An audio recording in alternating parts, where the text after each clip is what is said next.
Hello, എല്ലാവർക്കും എൻ്റെ പുതിയ വീഡിയോയിലേക്ക് സ്വാഗതം. ഞാനിന്നുള്ളത് സെൻട്രൽ ലണ്ടൻ ലിസ്റ്റർ സ്ക്വയറിലാണ്. 2 വെറൈറ്റി ഫുഡ്സ് പരിചയപ്പെടുത്താനാണ് ഞാനിന്ന് വന്നിരിക്കുന്നത്. ആദ്യമായിട്ടാണ് എൻ്റെ യൂട്യൂബ് ചാനൽ കാണുന്നതെങ്കിൽ like, share and subscribe. First ഞാൻ പരിചയപ്പെടുത്തുന്നത് സ്പാനിഷ് ചുറോസ്, അതായത് സ്പെയിനിലെ വിദൂര പർവ്വതങ്ങളിൽ താമസിക്കുന്ന ആട്ടിടയന്മാർ.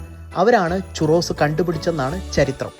സ്പാനിഷ് ഇടയന്മാരുടെ ഇഷ്ടഭക്ഷണമാണ് ചുറോസ്. അവോജോ ചുറോ ഇനത്തിലുള്ള ആടുകളിൽ നിന്നുള്ള കൊമ്പുകളെ ഓർമ്മിപ്പിക്കുന്ന രീതിയിലാണ് ചുറോസ് ഉണ്ടാക്കുന്നത്. സ്പെയിനിൽ മാത്രമല്ല, മറ്റ് സൗത്ത് അമേരിക്കൻ കൺട്രീസിലും ചുറോസ് വൻ ജനപ്രീതി നേടിയിട്ടുണ്ട്. Argentina, Bolivia, Brazil, Chile, Colombo, Ecuador, Peru, Uruguay and Venezuela ഈ രാജ്യങ്ങളുടെ റെസ്റ്റോറൻറ്റുകളിൽ കസ്റ്റമേഴ്സിന് ഡെസേർട്ടായിട്ട് കൊടുക്കുന്നതും ചുറോസാണ്.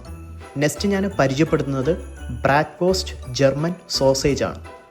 യൂഷ്വലി സോസേജ് ഉണ്ടാക്കുന്നത് പന്നിയിറച്ചി, ബീഫ് അതല്ലെങ്കിൽ കിടാവിൽ നിന്നാണ്.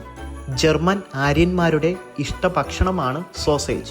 ജർമ്മനിയിലെ ഒക്ടോബർ ഫെസ്റ്റ്, അതായത് ബിയർ ഫെസ്റ്റിവൽ, ആ ടൈമിൽ ബിയറിൻ്റെ സൈഡ് ഡിഷായിട്ട് കഴിക്കുന്നത് സോസേജ് ആണ്.